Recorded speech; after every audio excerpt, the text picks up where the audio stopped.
Un mur de feu se répand autour de l'épicentre de l'impact. Il brûle tout sur son passage.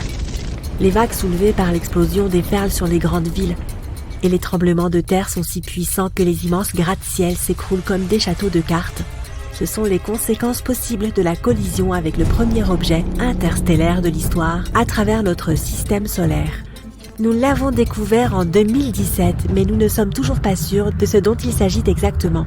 Un astéroïde, une comète ou le vaisseau spatial d'une civilisation extraterrestre. Pour l'instant, les scientifiques l'ont nommé Oumuamua. Ce mot hawaïen sonne un peu comme le cri de la vache à nos oreilles, je te l'accorde. Quoi qu'il en soit, sa vitesse est beaucoup plus grande que celle des autres astéroïdes, environ 87 km par seconde. À cette vitesse, tu pourrais traverser les États-Unis d'une côte à l'autre en moins de 3 minutes, et donc cet astéroïde pourrait voyager de la Terre au Soleil en environ 2 mois. En comparaison, nos fusées peuvent voyager jusqu'à 27 000 km par heure. Le même voyage d'un bout à l'autre des États-Unis leur prendrait environ 9 minutes. De nombreux scientifiques supposent donc qu'il s'agit d'un objet artificiel créé par une civilisation très avancée. D'accord, la forme de l'objet joue en faveur de cette théorie. Il est long et étroit et ressemble à un vaisseau spatial. Il fait environ 800 mètres de long, ce qui est bien plus grand que la tour Eiffel. Les scientifiques ont voulu savoir si Oumuamua était vraiment un vaisseau spatial et ils ont orienté leur radiotélescope vers lui. Si la civilisation à bord de ce vaisseau utilisait des systèmes de communication ou nous observait avec leur technologie, nous l'aurions découvert. Mais ils n'ont perçu qu'un grand silence, un peu comme ça, pas une seule onde radio. Mais cela ne réfute pas la théorie de la civilisation extraterrestre. Pour en avoir le cœur net, nous avons décidé de déterminer le poids de l'objet. Pour ce faire, nous utilisons la lumière, plus précisément sa réflexion. Différents matériaux reflètent la lumière différemment. Prenons une pierre noire inconnue par exemple. Elle absorbe presque toute la lumière et ne reflète pratiquement rien. Regarde ensuite dans le catalogue, c'est du charbon de bois. En connaissant la taille et le matériau de l'objet étudié, nous pouvons déterminer son poids.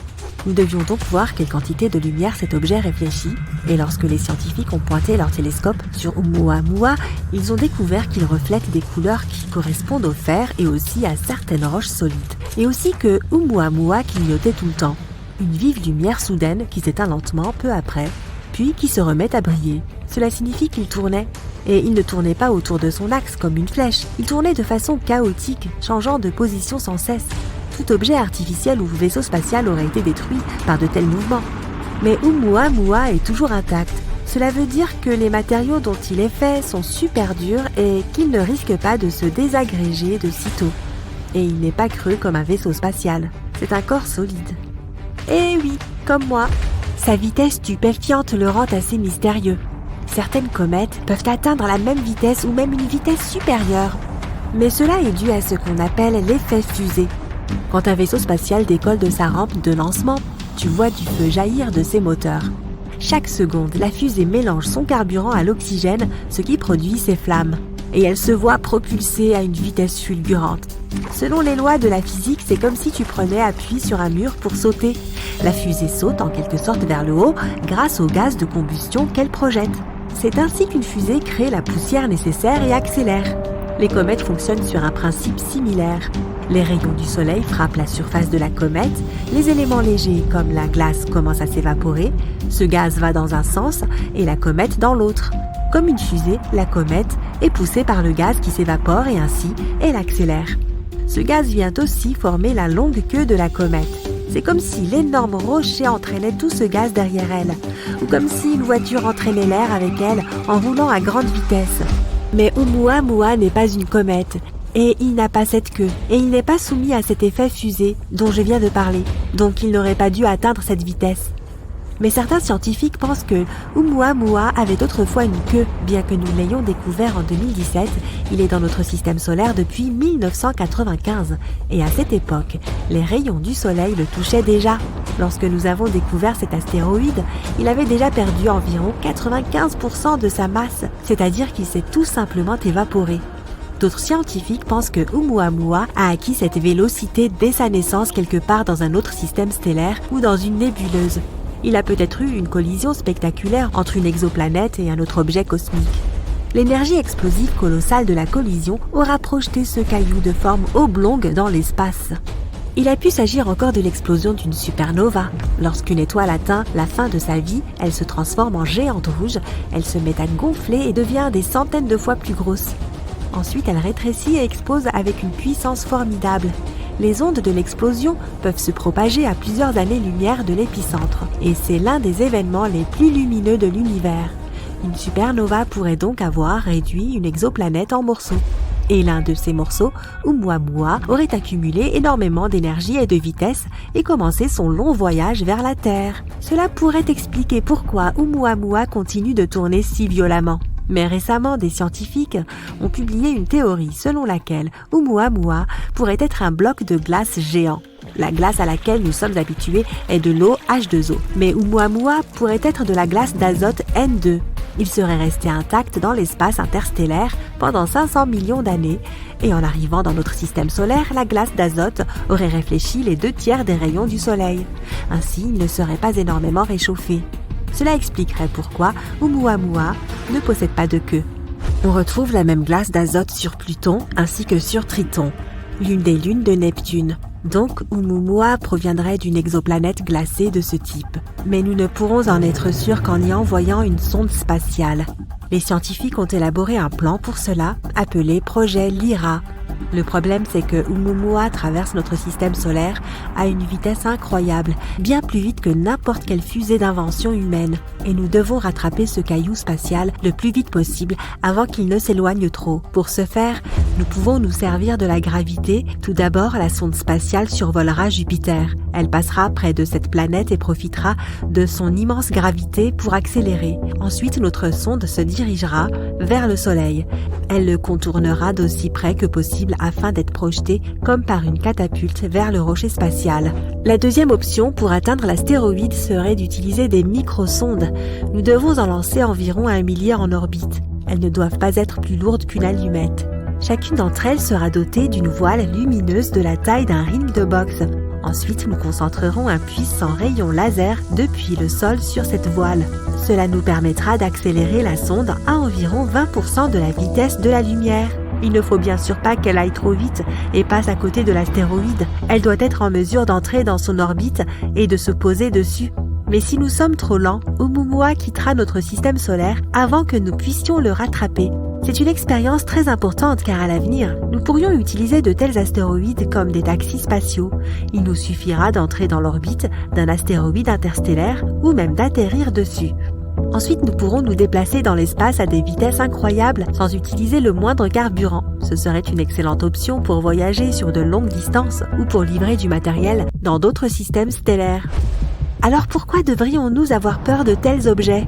Une collision avec un astéroïde de la taille de Oumuamua pourrait anéantir un État entier. S'il devait tomber quelque part dans l'océan, il pourrait provoquer des vagues plus hautes que nos plus hauts gratte-ciel.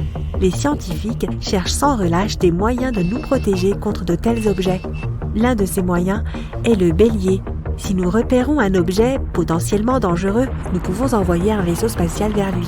Et pédale au plancher, le vaisseau spatial devra rentrer dans l'astéroïde à un angle qui permettra de modifier un tout petit peu sa trajectoire. Le déplacer excessivement à l'échelle cosmique changerait radicalement sa destination finale et il suffit pour nous que l'astéroïde passe devant notre planète. Nous pouvons aussi créer une explosion contrôlée sur l'astéroïde. Le principe est le même. La force de l'explosion devrait modifier légèrement la trajectoire de l'astéroïde ou briser le gigantesque rocher en fragments moins dangereux. Les astéroïdes qui font jusqu'à 24 mètres de large se consument complètement dans notre atmosphère à cause de la friction de l'air. Les roches d'une taille comprise entre 24 et 800 mètres peuvent ne pas brûler complètement et causer des dommages localisés. Tout ce qui est plus grand est considéré comme très dangereux. Ah ouais ? Dans les films de science-fiction, la méthode habituelle consiste à placer des moteurs de fusée sur les astéroïdes. Grâce à cela, nous devrions être en mesure non seulement de modifier leur trajectoire, mais aussi de les contrôler. Et nous pourrions les utiliser ensuite contre d'autres astéroïdes, un peu comme si on jouait au billard dans l'espace. Lorsque des astronomes ont lancé un projet visant à créer une carte 3D détaillée de notre galaxie, ils ne s'attendaient pas à trouver quelque chose de si surprenant. Pourtant, c'est exactement ce qui s'est passé. Plus tôt dans l'année, le docteur Anna Bonacca, une scientifique de Harvard, a remarqué une étrange perturbation dans les courants stellaires de notre galaxie. Un courant stellaire est une ligne d'étoiles qui se déplacent ensemble à travers les galaxies. Le courant stellaire dont nous parlons s'appelle GD1 et il s'étend en une ligne impressionnante à travers notre ciel. Ce flux était une ligne cohérente et tirée par la gravité de notre galaxie. Un jour, le docteur Bonaca a remarqué une brèche dans cette ligne, et cette brèche présentait un bord étrangement déchiqueté. En fait, il semblait que quelque chose d'absolument énorme avait récemment plongé à travers le courant stellaire. La force de gravité de cet objet était si importante qu'il a réussi à entraîner des étoiles dans son sillage. Le plus troublant est que les télescopes n'ont pas réussi à trouver la source des dégâts. Mais alors, que pouvait donc être cette balle invisible ? Une théorie suggère que l'intrus était une étoile errante. Mais selon le docteur Bonaca, le trou était bien plus grand que n'importe quelle étoile existante.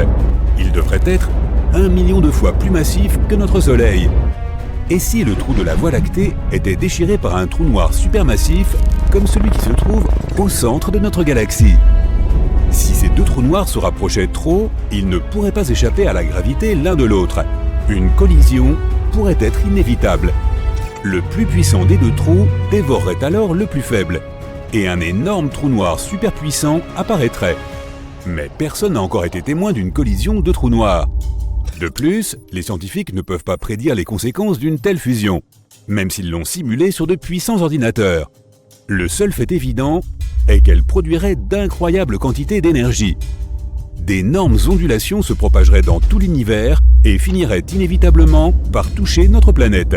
Mais il se peut aussi que deux trous noirs dans une galaxie refusent de fusionner. Imagine ceci, un trou noir supermassif, dont la masse équivaut à des centaines de millions de fois celle du Soleil, tourne au centre de la Voie lactée à une vitesse phénoménale. Un autre trou noir, en rotation, s'approche d'une autre.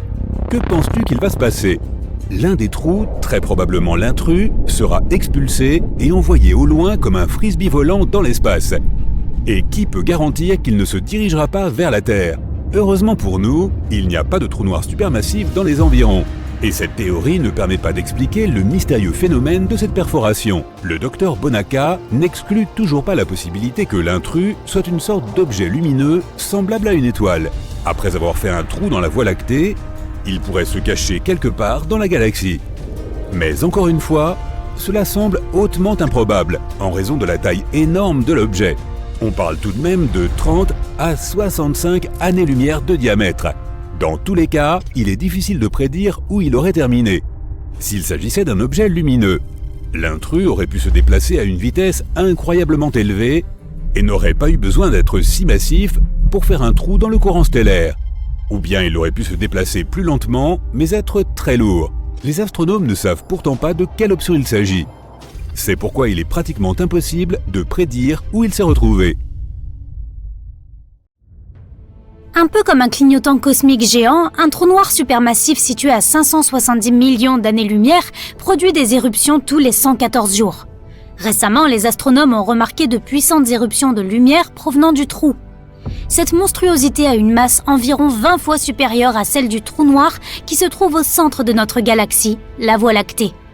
Jusqu'à présent, la seule explication dont disposent les scientifiques est que le trou noir arrache des morceaux de matière d'une étoile en orbite. Cela se produit chaque fois qu'il s'approche de trop près. Cette découverte est plutôt spéciale, car on n'avait jamais vu un trou noir se comporter de la sorte auparavant. Habituellement, si une étoile s'approche d'un trou noir, le monstre de l'espace la déchiquette en brins fins, un peu comme des spaghettis. Ensuite, le trou noir avale la plupart de la matière de l'étoile. Les restes s'éloignent en longues banderoles lumineuses, mais pas dans le cas présent. Chaque fois que l'étoile s'approche du trou noir, elle perd l'équivalent de presque 3 fois la masse de Jupiter, qui n'est rien moins que la plus grosse planète de notre système solaire. Cela entraîne donc aussi une énorme éruption que les astronomes peuvent observer depuis la Terre. Les éruptions sont si régulières que les chercheurs ont réussi à en prédire plusieurs. Elles se sont notamment produites le 6 septembre et le 26 décembre 2020.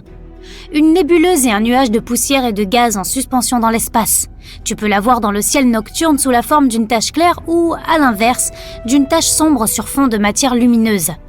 La nébuleuse du rectangle rouge, dans la constellation de la Licorne, alias Monocéros, ne ressemble à aucune autre. Notre univers a très peu de lignes droites. Et voici un rectangle géant, qui n'est rien d'autre qu'une énorme nébuleuse gazeuse. Et puis, il y a aussi la couleur, une étrange teinte rouge-orangée. Les astronomes supposent que cette lueur pourrait provenir d'une activité inhabituelle à l'intérieur des amas de poussière. Il est probable que cette activité se produise au niveau moléculaire. L'univers a environ 13,8 milliards d'années. Mais HD 140283, une étoile officieusement appelée Mathusalem, serait apparemment âgée de plus de 14 milliards d'années. Encore plus paradoxal, l'étoile possède certains éléments chimiques qui sont plus typiques d'une étoile de deuxième génération. Ce sont celles qui ont été formées à partir de la poussière et du gaz laissé après l'explosion de la première génération d'étoiles. Le paradoxe est le suivant: comment une étoile peut-elle être plus vieille que l'univers lui-même ? Jusqu'à présent, l'explication la plus probable est une erreur dans les observations. Cela pourrait faire croire aux astronomes que l'étoile est plus vieille qu'elle ne l'est. L'étoile appelée Vega est relativement proche de nous, à seulement 25 années-lumière du Soleil. Ce n'est pas l'étoile la plus banale qui existe, car elle est plus brillante qu'elle n'est censée l'être. Et elle n'est pas ronde, mais plutôt en forme d'œuf. Les astronomes pensent que c'est parce que l'étoile tourne si vite que sa forme change. Juge-en par toi-même. Il faut 27 jours au Soleil pour accomplir une rotation complète. Or, Vega n'a besoin que de 12h30 pour tourner autour de son axe. Cette vitesse élevée influence aussi les températures à la surface de l'étoile. Ses pôles sont plus chauds de plusieurs milliers de degrés que son équateur. Il existe un trou noir supermassif situé à 250 millions d'années-lumière de la Terre. Il produit le son le plus profond jamais détecté provenant d'un objet dans l'univers. Ce son est 1 billiard, c'est-à-dire 1 avec 15 zéros, 2 fois plus grave que ce que l'oreille humaine peut percevoir. Les bulles de Fermi déroutent les astronomes au plus haut point. Ce n'est pas tous les jours que notre galaxie natale souffle des bulles d'une température supérieure à 4 millions de degrés. Provenant du centre de la Voie lactée, ces sphères ne sont constituées que de puissants rayons gamma. Ce serait un peu moins étrange si une bulle restait à l'intérieur de l'autre, les deux étant au centre du cœur de la galaxie. Mais les deux sphères géantes planent indépendamment au-dessus et au-dessous du trou noir au centre de la Voie lactée. Encore plus bizarre, elles se touchent et créent une forme de sablier. Cela fait ressembler la structure entière au chiffre 8. Les bulles elles-mêmes sont bien définies, légèrement ciselées au bord et d'une taille hallucinante, s'étendant sur une longueur totale de 50 000 années-lumière. Les scientifiques doivent encore résoudre plusieurs mystères liés aux bulles de Fermi. Par exemple, qu'est-ce qui peut produire une énergie aussi extrême, aussi puissante que 100 000 supernovas qui explosent ? Ou encore, qu'est-ce qui explique la nature décentrée des bulles ? Il doit se passer quelque chose là-bas, même s'il semble que les bulles entourent le néant. K2-141b, une planète située en dehors de notre système solaire, semble ne pas être si différente de la Terre. Si tu la visitais, tu verrais des océans liquides s'évaporer dans l'atmosphère. Tout comme sur notre planète, la vapeur se condense ensuite et revient à la surface sous forme de pluie. Mais au lieu d'eau, il pleut des rochers. La surface de cette exoplanète inhabituelle est couverte de mers de lave. Dans la plupart des zones, elles sont profondes de plusieurs dizaines de kilomètres. Et comme les températures sur la planète atteignent 2800 degrés pendant la journée, le magma des océans se vaporise dans l'atmosphère. Ensuite, des vents supersoniques se déplaçant à une vitesse de 1,6 km par seconde transportent la vapeur de roche vers la face sombre de la planète. Là, le magma vaporisé se refroidit, redevient liquide et retombe à la surface sous forme de pluie rocheuse. Gliese 436b, une exoplanète lointaine de la taille de Neptune, est un paradoxe à elle toute seule. Elle est faite de glace brûlante. La planète effectue une orbite complète autour de la naine rouge Gliese 436 en 2 jours et 15 heures. Ce qui signifie qu'elle voyage remarquablement près de son étoile mère. C'est peut-être la raison pour laquelle les températures de la planète descendent rarement en dessous de 430 degrés. Mais le plus étrange, c'est que la planète abrite d'énormes volumes de glace d'eau connus sous le nom de Ice-6. Elle reste solide malgré des températures étouffantes.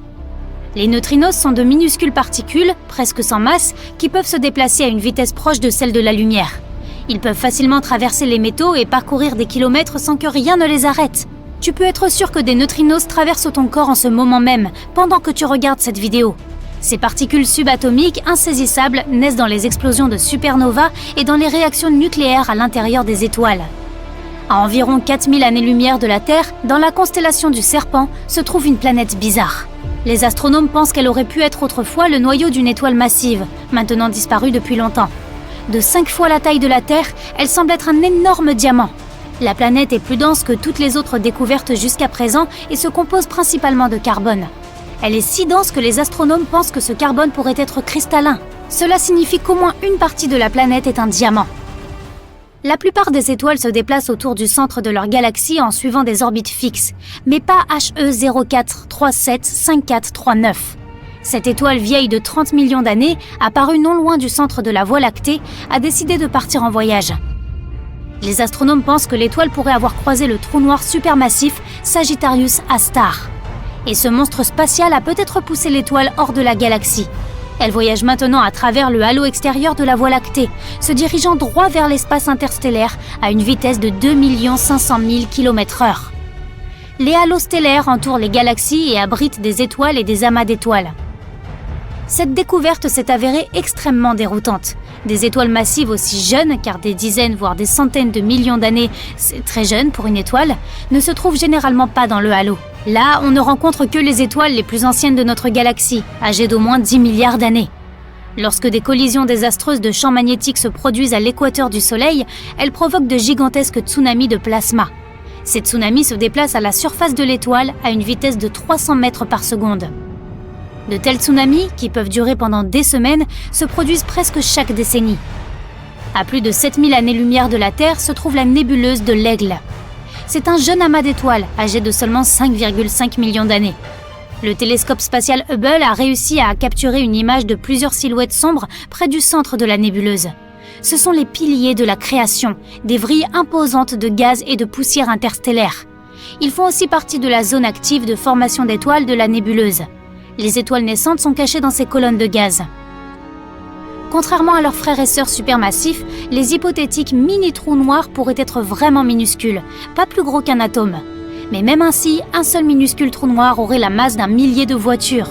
Une théorie prétend que des tonnes de mini-trous noirs pourraient être apparus juste après le Big Bang et le début de l'univers. Certains scientifiques vont même jusqu'à dire que plusieurs mini-trous noirs traversent notre planète chaque jour, sans même qu'on les remarque. Les scientifiques pensent que les trous blancs pourraient aussi exister, même si aucun n'a encore été découvert. Lorsqu'un objet spatial rencontre un trou blanc, il ne peut pas y entrer de l'extérieur. Mais la lumière et la matière pourraient s'échapper de l'intérieur d'un tel trou.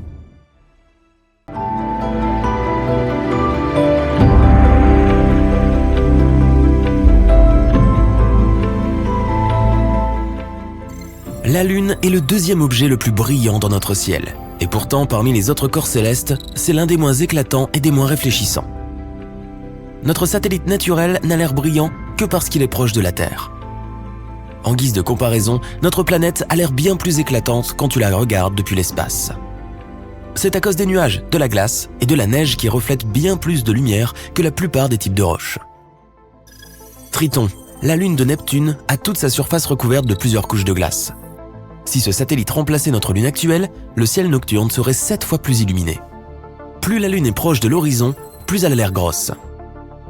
Ce phénomène est appelé l'illusion lunaire. L'une des théories qui explique ceci affirme que l'atmosphère joue le rôle d'une lentille grossissante, ce qui fait paraître la Lune plus grosse. En réalité, si l'atmosphère avait quelque chose à dire, la Lune aurait l'air plus petite, sûrement pas plus grosse. La plupart des experts croient que l'illusion est créée par notre propre esprit. Il peut augmenter la taille de la Lune de plus du double. Quand le satellite de la Terre est assez haut dans le ciel, tu n'as pas de repère visuel pour t'indiquer sa distance. Mais quand elle est proche de l'horizon, tu peux voir des objets alentours en détail. Cela donne l'impression que la Lune est plus grosse, mais ce n'est qu'une des nombreuses théories expliquant le phénomène. D'ailleurs, tu peux t'amuser à vérifier cette illusion si tu te penches en arrière et que tu regardes la Lune à l'envers, à travers tes jambes. Il y a 2 ou 3 ans, un astéroïde a été projeté dans l'orbite de la Terre et a commencé à voyager autour de la planète. Même s'il n'est pas plus gros qu'une voiture de taille standard, c'est quand même quelque chose. Parmi les plus d'1 million d'astéroïdes que les astronomes ont recensés, ce n'est que le deuxième à orbiter autour de notre planète. Appelé 2020 CD3, c'est notre mini-lune temporaire. Elle ne sera pas avec nous pour longtemps, ceci dit. L'astéroïde suit une orbite aléatoire et dérive lentement. Les objets capturés temporairement, comme 2020 CD3, sont rares. Ils doivent avoir une trajectoire et une vitesse spécifiques pour être captés par la force gravitationnelle de la Terre. Sinon, ils atterrissent et explosent contre une autre planète ou foncent dans une autre direction. Le phénomène lunaire transitoire est l'une des choses les plus énigmatiques à se produire sur la Lune. C'est un changement très furtif de lumière, de couleur ou d'un autre élément à la surface de notre satellite. Très couramment, ce sont des éclairs de lumière aléatoires. Les astronomes ont observé ce phénomène depuis les années 1950. Ils ont remarqué que les flashs arrivaient au hasard. Parfois, ils peuvent avoir lieu plusieurs fois par semaine. Ensuite, ils disparaissent pendant plusieurs mois. Certains d'entre eux ne durent pas plus de quelques minutes, mais d'autres ont duré des heures. En 1969, un jour avant l'alunissage d'Apollo 11, l'un des participants à la mission a remarqué qu'une partie du satellite naturel était plus illuminée que le paysage alentour. On aurait dit que cette zone avait une sorte de lumière fluorescente. Malheureusement, on ne sait pas dire si ce phénomène avait un lien avec les mystérieux flashs lunaires. Il se pourrait que les cratères lunaires contiennent plus de métaux comme le titane ou le fer que les astronomes ne le pensaient. Le problème majeur que cela engendre ? Cela contredit la théorie principale sur la formation de la Lune. Elle veut que le satellite naturel de la Terre soit en réalité issu de notre planète après qu'elle soit entrée en collision avec un objet spatial géant. Mais alors, pourquoi la croûte terrestre pauvre en métal a beaucoup moins d'oxyde de fer que la croûte lunaire ? Cela veut peut-être dire que la Lune s'est formée à partir d'un matériau qui trouve sa source bien plus profondément dans notre planète. Ou bien, ces métaux peuvent avoir fait leur apparition quand la surface lunaire fondue a refroidi, petit à petit. La gravité de la Lune équivaut environ à 17% de la gravité terrestre. Si tu pesais 90 kg sur ta planète d'origine, sur la Lune, ton poids serait ramené à environ 15 kg. Tu pourrais aussi porter des objets 6 fois plus lourds que ceux que tu pouvais porter sur Terre. Il serait aussi plus simple de marcher sur la surface de la Lune, mais ce serait aussi plus dangereux. Tes pieds, dans un costume d'astronaute lourd, s'enfonceraient de 15 cm dans le sol lunaire. Mais imaginons que tu décides plutôt de flotter dans les airs. Tu perdrais alors le contrôle de tes sauts en un rien de temps. D'ailleurs, la surface de la Lune regorge de cratères profonds. Il serait très difficile de tous les éviter. Il n'y a pas si longtemps, les astronomes ont découvert une étendue liquide massive d'une substance mystérieuse. Elle était cachée sous la surface de la face obscure de la Lune. Sa masse était la même que celle d'un tas de métal 5 fois plus gros que la grande île de Hawaï. Cet élément énigmatique se trouve à environ 322 km en dessous d'un énorme cratère qui est apparu à la surface lunaire il y a des milliards d'années. La goutte a très certainement quelque chose à voir avec une super collision. Il se peut que ce soit le cœur métallique de l'objet qui a frappé la Lune à cette époque. Les scientifiques ont hâte de mener à bien leur découverte. Cela expliquerait nombre de choses à propos du bassin pôle sud Aitken, le plus gros cratère connu du système solaire. S'il était sur Terre, ce bassin de forme ovale s'étirerait de Washington DC jusqu'au Texas. Il n'y a pas d'air sur le satellite naturel de la Terre, mais alors, comment peut-elle rouiller ? Les scientifiques ont découvert la présence d'hématite sur la Lune. Et c'est une sorte de rouille. Un instrument spécial de recherche de la NASA a examiné la lumière reflétée sur la surface de la Lune. Il se trouve que la composition des pôles du satellite était très différente du reste. La surface de la Lune est dotée de rochers riches en fer. Mais sans oxygène ni eau liquide, la rouille ne peut apparaître. Les vents solaires sont venus s'ajouter au mystère. Ils ont bombardé la Lune d'hydrogène. Et l'hydrogène rend la formation de l'hématite encore plus difficile. Mais même si la Lune n'a pas d'atmosphère, elle comporte toujours des traces d'oxygène. Sa source est la couche supérieure de notre atmosphère. La Terre protège aussi la Lune d'environ 100% des vents solaires. Même si ce n'est pas tout le temps. Et même si notre satellite naturel est né sec, il se peut qu'il y ait de l'eau gelée dans les cratères ombragés de son autre facette. La Lune n'est pas une sphère parfaite, elle est en forme d'œuf. De plus, la masse centrale du satellite est décalée d'un peu plus d'1,6 km de son centre géométrique. La Terre et la Lune s'orientent graduellement vers différentes directions, aussi lentement que nos ongles poussent. C'est le revers de la médaille de la force gravitationnelle du satellite. La Lune crée des marées dans les océans de la Terre. Il repousse la Lune. En retour, cela la fait bouger vers une orbite plus haute. Dans les temps préhistoriques, la Lune était bien plus proche de notre planète qu'elle ne l'est aujourd'hui. Heureusement, nous n'allons pas perdre la Lune.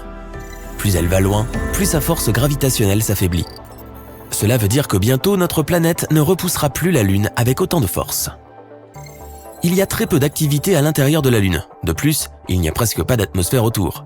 C'est pour cela que les scientifiques peuvent retracer les impacts de cratères qui se trouvent à la surface à plusieurs milliards d'années.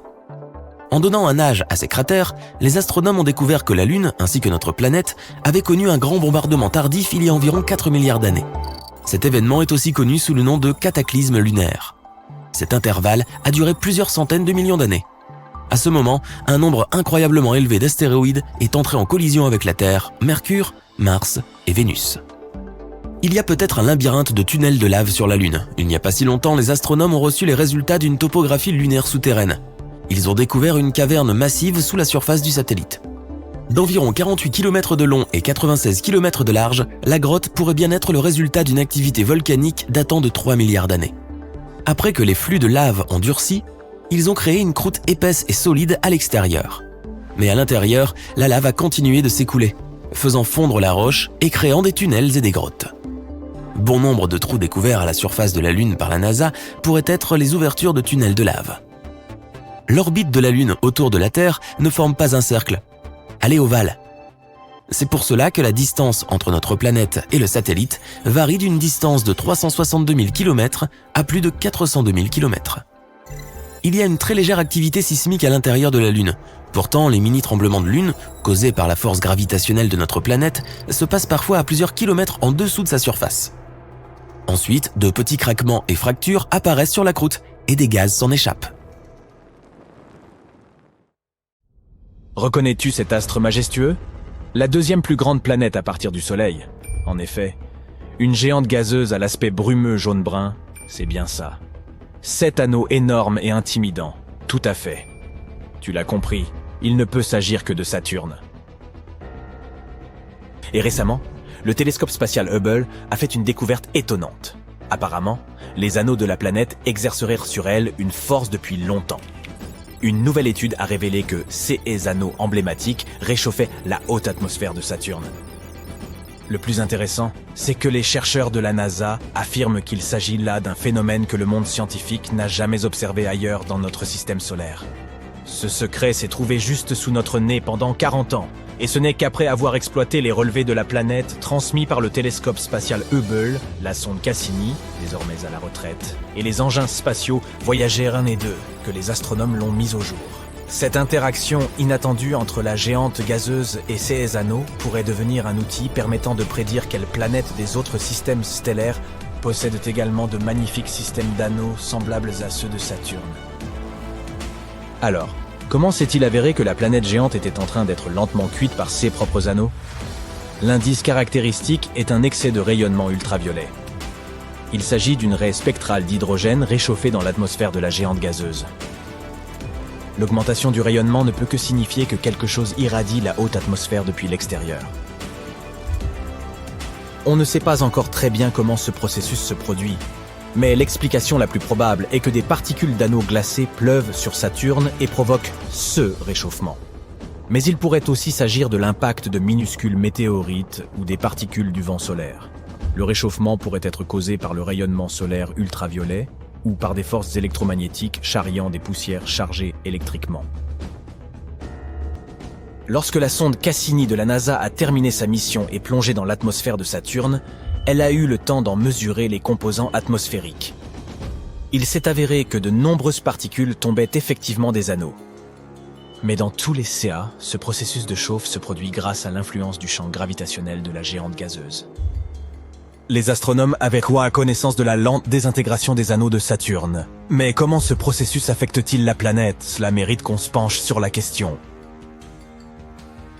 Bien, te souviens-tu de la sonde Cassini de la NASA dont on a parlé précédemment ? Pendant plus d'une décennie, elle a étudié Saturne, partageant des clichés de la géante gazeuse et de ses lunes glacées. Elle nous a fait découvrir des mondes époustouflants où les rivières de méthane se transformaient en mers d'hydrocarbures et où des jets de gaz et de glace projetaient des matériaux dans tout l'espace. Quoi qu'il en soit, cette même Cassini a également étudié la magnétosphère de Saturne. En effet, les forces qui agissent dans les profondeurs de la planète produisent une énorme bulle magnétique autour de celle-ci. Cette bulle est ce que l'on appelle la magnétosphère. Malheureusement, les astronomes disposent encore de très peu d'informations au sujet de ce phénomène typique de Saturne, car les champs magnétiques sont invisibles et évidemment plus simples à étudier de l'intérieur. Imagine la situation suivante. Des flux de particules chargées d'électricité en provenance du Soleil, il s'agit du vent solaire, se répandent dans le système à une vitesse de plusieurs millions de kilomètres à l'heure. Soudain, quelque chose apparaît sur leur chemin. C'est le champ magnétique de Saturne. Il protège la planète en repoussant les particules solaires. Par conséquent, les forces magnétiques du Soleil font rage à l'extérieur de la magnétosphère de Saturne, tandis qu'à l'intérieur de la bulle protectrice de la géante gazeuse, ce sont ses propres forces magnétiques qui dominent. Notre planète possède également un champ magnétique, mais sa magnétosphère est beaucoup plus petite. Et pourtant, Elle nous protège efficacement des particules nocives provenant du Soleil et de l'espace. Même si Saturne est protégé par sa magnétosphère, le Soleil parvient toujours à lui causer du souci. Les vents énergétiques de notre étoile balayent la géante gazeuse, provoquant d'immenses aurores. Mais contrairement aux aurores terrestres, les aurores de Saturne ne sont observables que dans la lumière ultraviolette. En d'autres termes, elles sont invisibles depuis la surface terrestre. On ne peut les voir que si l'on voyage dans l'espace. Mais apparemment, il existerait différents types d'aurores sur la géante gazeuse. Par exemple, un autre type est provoqué par les particules chargées provenant des éruptions volcaniques qui se produisent sur les nombreuses lunes de la planète. Enfin, certaines aurores de Saturne pourraient être causées par des vents puissants qui tourbillonnent dans son atmosphère. Ces vents soufflent dans l'ionosphère, une région située en dessous de la magnétosphère. Ce même vent pourrait être responsable de la vitesse de rotation variable de la planète. Ce phénomène fait qu'il est difficile pour les scientifiques de déterminer la durée d'une journée sur la planète aux anneaux. En parlant de vent, Saturne possède un mystérieux vortex qui tourbillonne au-dessus du pôle sud de la planète. L'ensemble ressemble à une énorme tempête de type ouragan sur Terre, mais son œil mesure à lui seul près de 4000 km de diamètre. À titre de comparaison, l'œil d'un ouragan terrestre typique ne mesure que 3 à 5 km de large.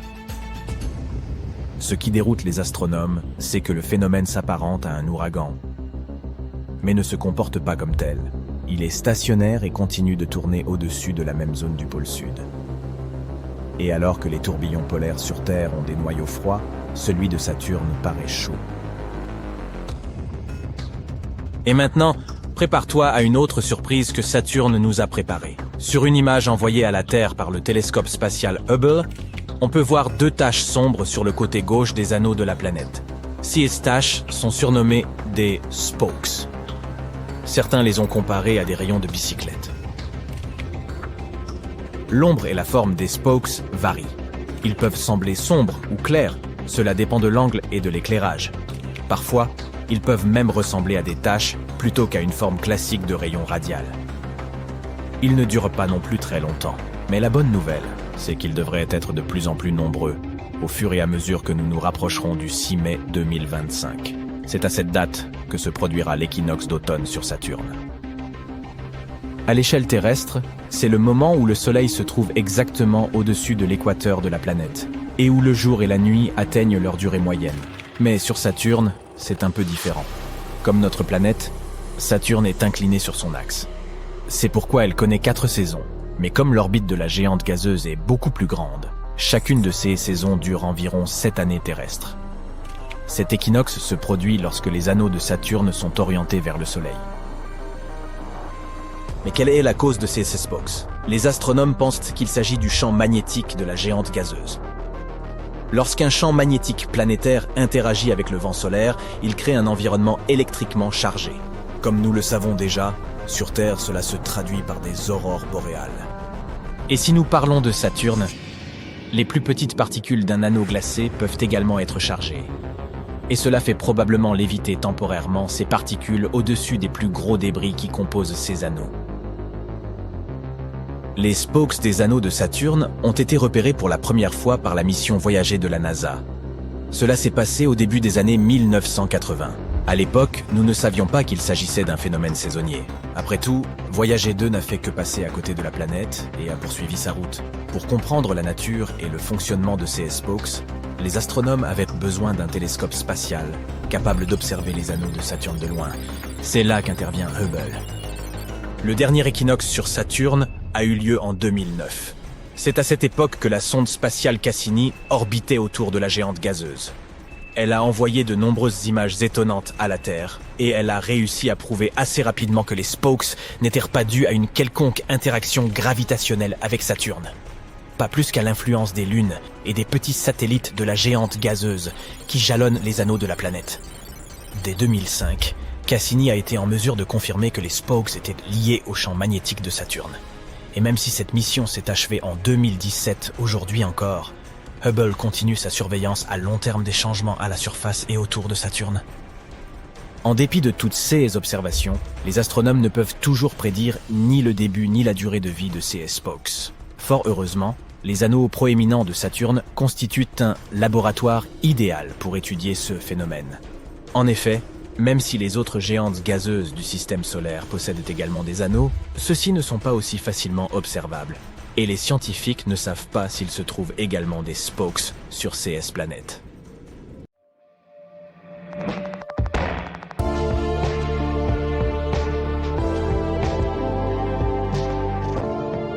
Des astronomes ont découvert une exoplanète qu'ils ont surnommée Super Saturne. Elle a des anneaux d'une largeur de plus d'une UA. Une UA, ou unité astronomique, est la distance entre le Soleil et la Terre. C'est donc un système d'anneaux incroyablement grand, d'où le nom. Super Saturne est aussi appelé objet de Mamajek, d'après l'astronome qui a dirigé l'équipe à qui l'on doit la découverte. Le professeur Eric Mamajek de l'Université de Rochester, dans l'État de New York, a trouvé Super Saturne en parcourant les données téléchargées des observations de transit. WASP est l'acronyme de Wide Angle Search for Exoplanets. C'est un projet ingénieux développé en l'an 2000 par des astronomes de l'Université Queen's de Belfast, en Irlande du Nord, et de l'Université St Andrews en Écosse. Les caméras vidéo CCD de 4 télescopes enregistrent la légère atténuation de la lumière des étoiles, causée par les objets qui passent devant elles. C'est ce qu'on appelle la méthode du transit de détection des exoplanètes. Par exemple, la planète Vénus transite devant notre Soleil tous les 200 ans. Un point noir, la silhouette de Vénus, est alors visible passant devant le Soleil lorsque la planète passe entre notre ligne de vue et le Soleil. Cette minuscule éclipse fait que la quantité de lumière solaire qui arrive sur Terre est réduite d'une infime quantité. Il en va de même pour toutes les étoiles de la Voie lactée qui ont des planètes en orbite autour d'elles. Les transits d'exoplanètes devant leurs étoiles doivent être directement alignés avec la Terre pour que la lumière des étoiles soit atténuée. De tels transits ne se produisent pas très souvent. C'est pourquoi il faut regarder des milliers d'étoiles simultanément pendant une durée aussi longue que possible, entre 4 et 8 heures par nuit. WASP a été créé pour fixer en permanence un éventail d'étoiles aussi large que possible. L'une d'entre elles pourrait montrer un transit d'exoplanètes.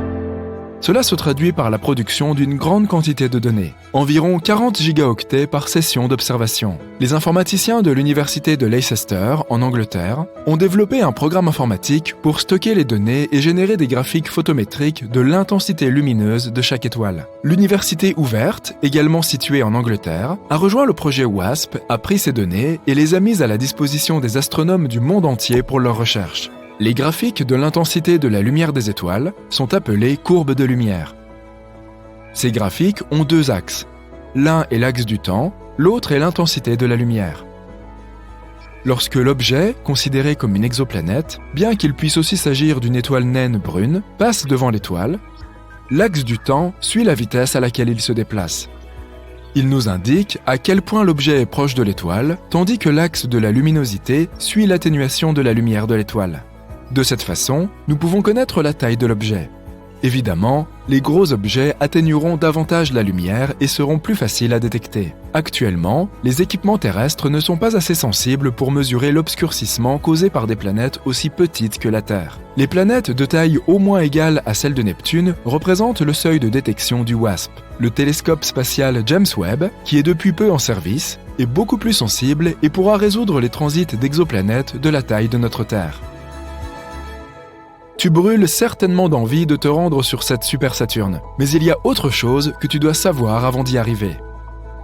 Si l'exoplanète a une atmosphère, ou, dans le cas de Super Saturne, un système d'anneaux, la lumière de l'étoile que la planète traverse brillera à travers l'atmosphère ou le système d'anneaux.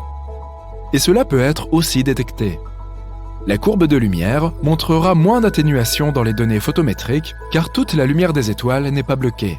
Une partie de la lumière traverse l'atmosphère ou les anneaux. C'est important car cela fournit aux astronomes des données sur l'atmosphère. Le télescope spatial James Webb est équipé de spectroscopes qui peuvent déterminer la teneur en gaz des atmosphères des exoplanètes en transit. Oxygène, méthane, carbone, etc. Le projet WASP a vraiment pris de l'ampleur. Il y a maintenant un projet Super WASP composé de WASP Nord et WASP Sud. L'un regarde le ciel au-dessus de l'hémisphère nord, l'autre regarde le ciel au-dessus de l'hémisphère sud. Il existe aussi un relevé des transits de nouvelle génération, NGTS, basé sur le projet WASP. Il est automatisé, donc les astronomes n'ont pas besoin de rester debout toute la nuit à siroter du café. Situé à l'Observatoire européen austral dans le désert d'Atacama au Chili, le NGTS scanne des millions d'étoiles et a découvert plus d'une centaine d'exoplanètes, jusqu'à une taille aussi petite que 3 fois celle de la Terre. NGTS a lancé un club de chasseurs de planètes sur les réseaux sociaux. Les astronomes amateurs peuvent faire des recherches dans la base de données en ligne des courbes de lumière et peut-être découvrir leur propre exoplanète. Ce qui était un effort strictement britannique lancé par 1 ou 2 astronomes est désormais un phénomène mondial. Grâce à la possibilité de lire la signature spectroscopique des gaz atmosphériques pendant les transits d'exoplanètes, une nouvelle idée a vu le jour, les technosignatures. Il s'agit d'identifier spécifiquement les gaz dans les atmosphères des exoplanètes qui pourraient être produits par une civilisation. Le télescope spatial James Webb peut le faire. Les gaz issus de la pollution, comme les chlorofluorocarbones, peuvent être observés par spectroscopie s'ils sont présents. Le tritium des réacteurs à fusion, s'il y en a, pourrait aussi être détecté, ainsi que les schémas de dispersion de la chaleur des villes à la surface des planètes. Les technosignatures sont un concept récent qui a vu le jour après le lancement du projet WASP. Qui sait ce qu'il permettra de découvrir? Et maintenant, retournons à notre Super Saturne. L'étoile autour de laquelle gravite Super Saturne est J1407, une petite étoile de la préséquence principale de 13e magnitude, peu lumineuse et semblable au Soleil. Quoi? Eh bien, l'œil humain ne peut voir les étoiles que jusqu'à la 6e magnitude, et chaque magnitude est 2,5 fois plus faible que la précédente. Il ne s'agit donc pas d'une étoile exceptionnelle, juste d'une étoile télescopique dans la région du Scorpion Centaure du ciel nocturne. J1407 est une jeune étoile, qui ne s'est pas encore installée dans sa phase stable de longue durée. C'est important car Super Saturne, officiellement J1407b, montre des signes de possession d'un système d'anneaux à un stade précoce de développement. La courbe de lumière de Super Saturne était cachée dans la montagne de données du projet Super WASP. Le professeur Mamajek et son associé, Matthew Kenworthy, de l'université de Leicester, ont étudié les données en profondeur et en ont produit un rapport détaillé. La connaissance dépend de données de qualité. L'axe horizontal de la courbe de lumière de J1407b, l'axe du temps, est ce qui suscite tout le débat. Il a fallu des semaines à Super Saturne pour passer devant son étoile mère, 56 jours pour être exact. Les systèmes d'anneaux planétaires que nous connaissons dans notre système solaire orbitent juste autour des équateurs des planètes géantes gazeuses et sont très fins, de quelques centimètres à quelques mètres d'épaisseur. Dans un télescope, les anneaux de Saturne semblent disparaître lorsque la planète a une inclinaison nulle vers la Terre. Saturne doit être incliné d'un certain angle par rapport à la Terre pour que l'on puisse voir son magnifique système d'anneaux. C'est d'ailleurs un spectacle que tout le monde devrait voir une fois dans sa vie. Si les anneaux de Super Saturne ont bloqué la plupart de la lumière de J1407 pendant 56 jours, cela signifie que la planète devait être en orbite avec une forte inclinaison par rapport à son étoile. Si elle était à une inclinaison nulle, on n'aurait pas vu les anneaux bloquer la lumière. On a donc pu déterminer la durée de l'orbite. De 10 ans minimum à 200 ans si l'orbite est très elliptique. On a calculé que la superplanète avait une masse égale à 24 fois celle de Jupiter, ce qui signifie que si elle est gazeuse, elle pourrait être une étoile naine brune. Super Saturne semble avoir un objet de la taille de Mars en orbite autour d'elle, car il y a un énorme vide dans ses anneaux, qui a très probablement été créé par un gros objet. Dans les anneaux de notre Saturne original, la division de Cassini est l'endroit où l'une de ces lunes se serait frayé un chemin à travers ces anneaux. La courbe de lumière de Super Saturne n'a été observée qu'une seule fois. Tous les systèmes de détection d'exoplanètes gardent les yeux ouverts pour le jour où elle achèvera sa révolution autour de J1407. Personne ne sait quand cela se produira. Certains astronomes ont suggéré que J1407b était un système d'étoiles naines brunes à part entière, qui ne faisait que passer devant l'étoile J1407 sans y être relié. Mais une réapparition orbitale de Super Saturne réfuterait cette hypothèse. La région centrale de Super Saturne a bloqué toute la lumière de son étoile mère. C'est ce qui indique que le système d'anneaux est encore jeune et qu'il est dans une phase de développement précoce. Au fil du temps, la masse très dense des anneaux près de la planète devrait s'amincir car toute cette matière sera absorbée par la planète ou éjectée dans l'espace. C'est ce qui s'est passé avec les planètes géantes gazeuses de notre système solaire. L'objet de Mama Jack est une petite révolution. Jamais auparavant, ni depuis, une courbe de lumière semblable à celle de Super Saturne n'a été détectée. Super Saturne a ajouté un nouveau chapitre à notre compréhension de la formation des systèmes d'anneaux.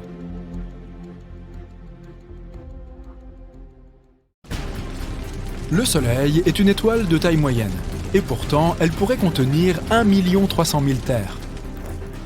L'étoile est aussi 333 000 fois plus lourde que notre planète.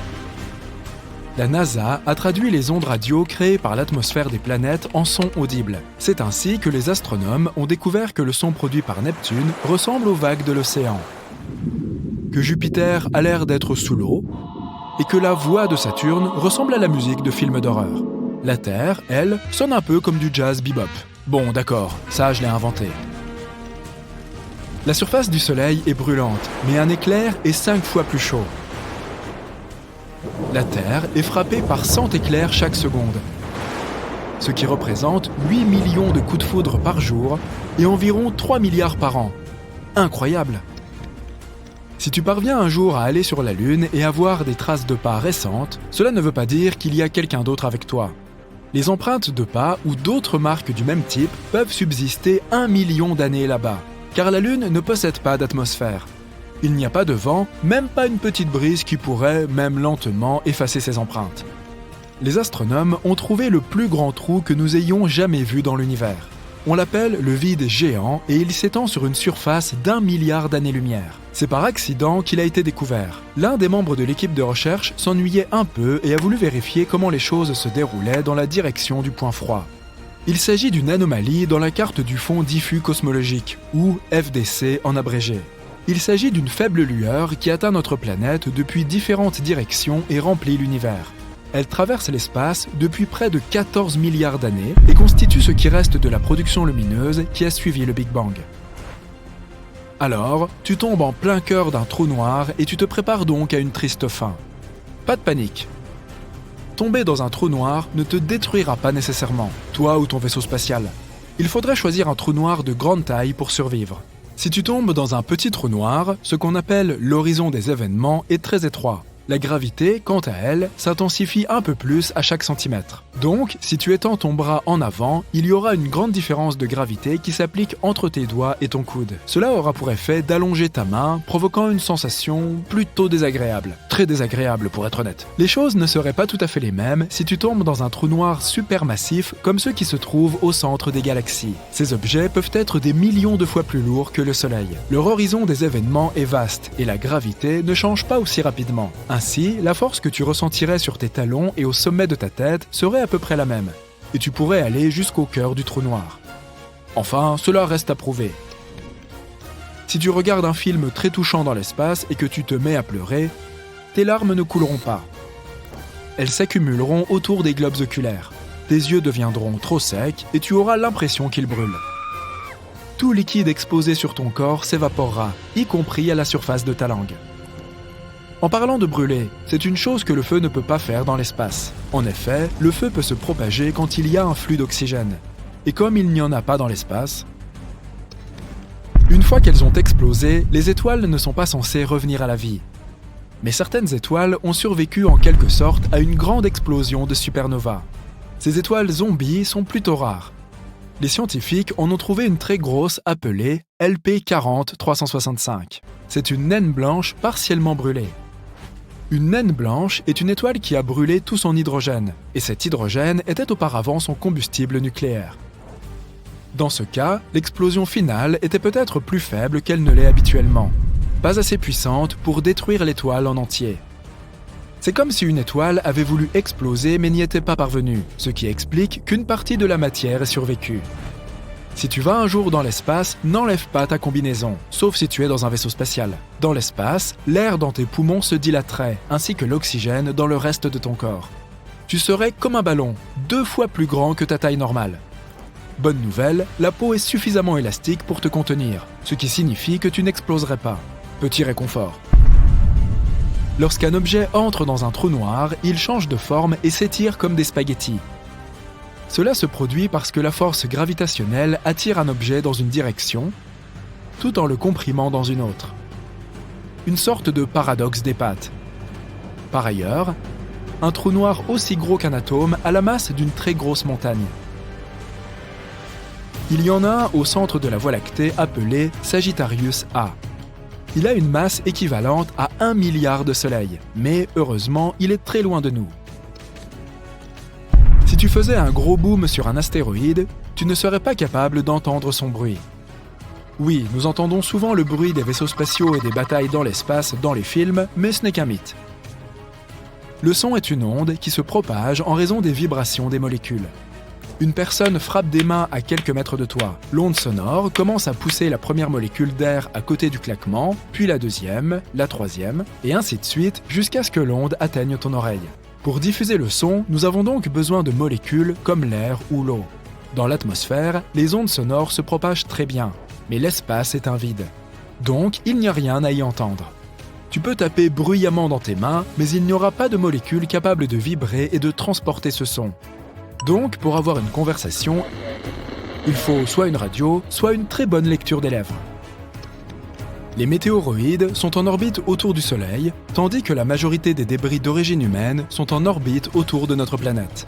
Par exemple, nous avons lancé près de 9000 engins spatiaux dans le monde, des satellites aux fusées. Même les plus petits morceaux peuvent endommager un engin spatial à des vitesses aussi élevées. Galaxies, planètes, comètes, astéroïdes, étoiles, les corps spatiaux sont des choses que nous pouvons réellement voir dans l'espace, mais ils représentent moins de 5% de l'univers total. La matière noire, l'un des plus grands mystères de l'espace, est le nom que nous utilisons pour désigner toute la masse de l'univers qui nous est encore invisible. Et il y en a beaucoup. Elle pourrait même constituer 25% de l'univers. L'énergie sombre constitue les 70% restants de l'univers. Ça fait bien 100%, non ? Maintenant, regardons la Lune. Elle nous regarde toujours d'un seul côté. Cela signifie que la Lune a un côté sombre et que les rayons du Soleil ne l'atteignent jamais. C'est un mythe. Le fait est que la Lune est liée à la Terre par la gravitation. Il y a des jours et des nuits là-bas aussi. C'est juste que sa rotation est parfaitement alignée avec celle de la Terre. Ainsi, lorsque tu regardes la Lune, tu ne vois qu'un côté. Bien qu'il y ait aussi des jours où le Soleil y brille, donc ce n'est pas la face cachée, c'est la face éloignée. Et nous avons même des photos de cet endroit. Et il y a l'un des plus grands cratères de tout le système solaire, le bassin du pôle Sud-Aitken. Il est aussi large que 2 États du Texas. Yeehaw! Un mythe qui s'est aussi révélé faux insinuait que personne ne serait jamais allé sur la Lune. Ceci est la combinaison spatiale originale des premiers astronautes qui y sont allés. Regarde la semelle de la chaussure. Certaines personnes prétendent qu'il est impossible qu'ils aient pu laisser des empreintes comme celle-ci. En fait, c'est possible. Sur la Lune, les astronautes portaient des bottes supplémentaires par-dessus leur combinaison, et leurs semelles correspondaient parfaitement aux empreintes de pas sur la Lune. Les astronautes n'en ont pas eu besoin quand ils ont quitté la Lune, et les ont jetées quand la marche lunaire a été terminée. Ils ont d'ailleurs laissé beaucoup de choses là-bas. Ils ont même jeté les accoudoirs des sièges du module lunaire pour réduire son poids. En comptant toutes les missions lunaires Apollo, le poids total des déchets sur la Lune s'élève à environ 187 tonnes, y compris plusieurs rovers lunaires, des débris de vaisseaux spatiaux, 6 modules lunaires et toutes les expériences laissées derrière. C'est comme 3 Boeing 737.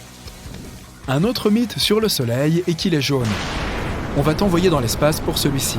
Tu regardes par la fenêtre et il est blanc. Le Soleil nous semble jaune seulement à travers le filtre de notre atmosphère. La composition de l'air et son épaisseur déforment juste la lumière de l'étoile.